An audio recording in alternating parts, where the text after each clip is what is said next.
Raba sirina tumak butaya nia kiri pemerintah.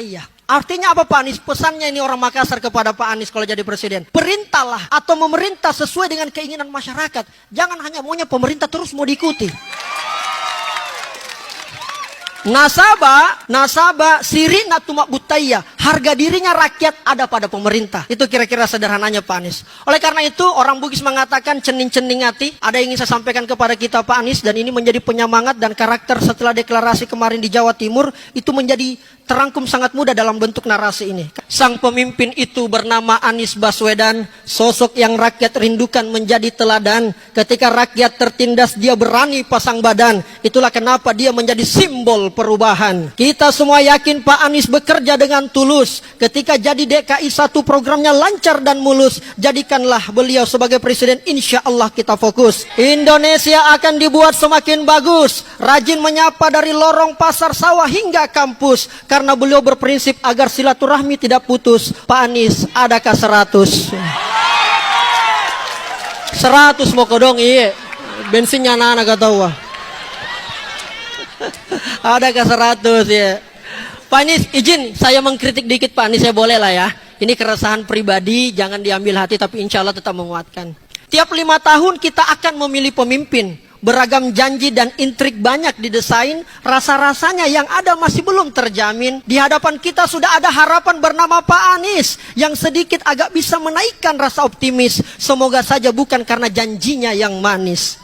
Bapak mau jadi presiden jangan setengah-setengah. Ada yang berusaha buat kita lengah. Dan nanti hasilnya kita jadi terperangah. Ayo dong Pak, jadilah seorang leader. Bukan menjadi seorang dealer. Buat Indonesia di mata dunia tidak minder. Berpihaklah Pak pada kebenaran. Walau kita kurang dukungan anggaran. Tapi suara untuk Pak Anies banyak bertebaran. Itu pesan buat Pak Anies. Sekarang izinkan di bagian terakhir saya ingin memberikan pesan kepada kita semua yang hadir pada kesempatan ini. Kepada Rijal, kepada Pak Anies, kepada Ibu dan semuanya. Dan izinkan saya mungkin ini agak emosional tetapi harus saya sampaikan kepada RI 1 kita. Ini kesempatan saya sampaikan ke netizen.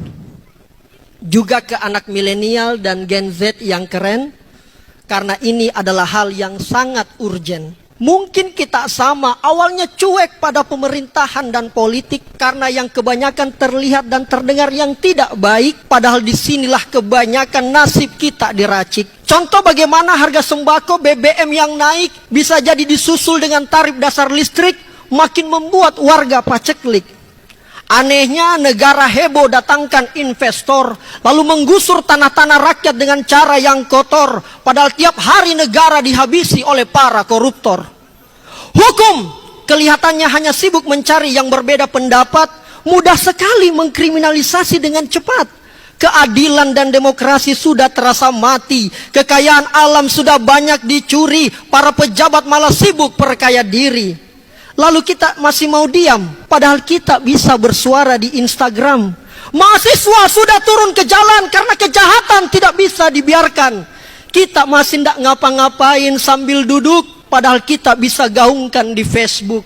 Ayo aspirasikan walau hanya di Twitter. Sebelum negara kita tidak lagi punya karakter. Yang punya penghasilan di bawah 50.000 per hari itu berteriak. Siapa yang bisa teruskan rintihan mereka ke orang banyak? Kita mungkin hidupnya masih enak. Bisa jalan dan healing tanpa terisak. Kalau kita rasa janji pejabat tidak lagi cocok, kita bisa kok bersuara di TikTok. Ini bukan soal membenci dan caci maki. Ini soal cinta yang tulus ke Ibu Pertiwi. Sekarang Allah sudah tunjukkan pemimpin yang bisa tangani itu. Apabila milenial dan Gen Z yang turun membantu, maka Pak Anies dan Muhaimin jadi presiden hanya soal waktu. Salam perjuangan, tetap